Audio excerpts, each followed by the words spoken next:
Alright guys, today we'll be looking at two Flappy Bird clones on the Amstrad CPC, and the first one up is called Flappy Rulez from a programmer called Hermol. And if you follow your Amstrad games in the scene currently, Hermol probably a name you'll have come across. And here it is in action, and as you can see it's Flappy Bird, and well, it looks like Flappy Bird, although of course the screen has been expanded and it moves, I think, a touch slower. No, actually, a touch faster, actually, sorry, to compensate for the larger width. Because obviously it's cloned from a mobile phone game, a very famous game, Flappy Bird, released by Gears onto mobile phones in 2013, famously taken down earlier this year by the programmer, for no reason we can really find out why. But here it is on the Amstrad, the first proper clone of it, really, to really look and play like it. We're going to put it next to the, so you can see for comparison, next to the actual game playing on my Android phone. Yes, I got hold of it before it got taken down. And amazingly, after Flappy Bird got taken down, i.e. from the App Store and the iOS Store, there was people flogging iPhones with Flappy Bird on it on eBay for ridiculous prices, and I think bids went as high as like £90,000 just for a phone with Flappy Bird. Why? Who knows? I mean, it's a really popular game. It's quite addictive. I played it for a little bit. But all you do is just tap the screen and the bird flaps, and he flies up and down. Gravity pulls him down. You tap to flap his wings to make him fly up a short distance, and then get through the pipes. Hermol's version is pretty good, as you can see.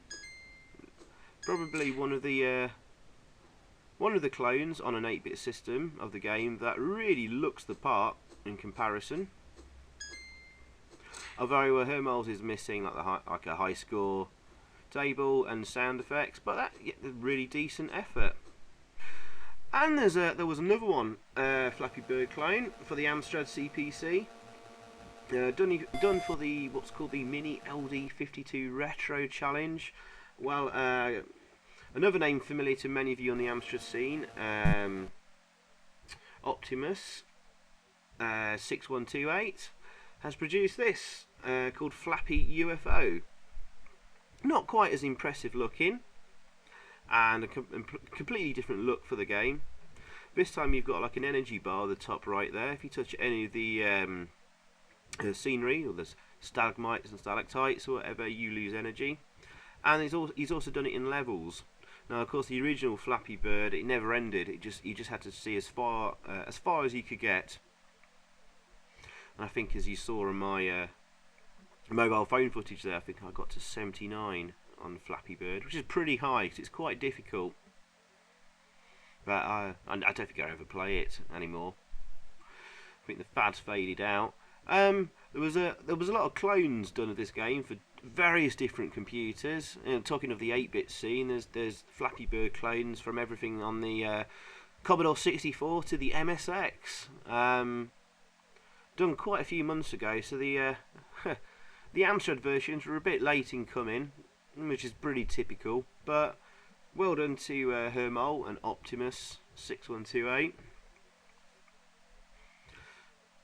It's interesting how modern games are getting backported to older systems, and it's a lot easier to do given they're mobile games, because they have to be simpler, and it's gone back to simpler game mechanics like what we were used to in the early 80s. It's kind of ironic how things kind of come full circle, really. Well, on this Flappy UFO game, there's actually levels, as I mentioned. There's 8 levels in total, and we're actually going to get through all of them on this, so you can actually call this a kind of a long play, because I'm overdue getting some more long plays out there and online on my channel. So yeah, we'll go through the 8 levels and then we'll leave it there.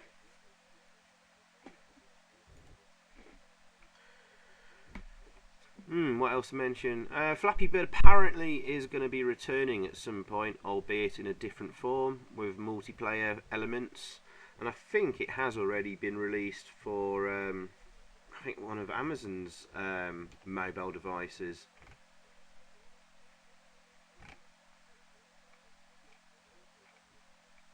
I forget the name though. I think it's the Amazon Fire TV platform. I've never heard of it.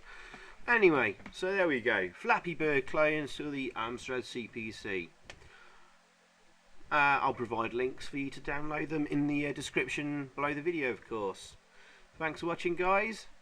And that's Flappy UFO complete there. See you soon. Goodbye.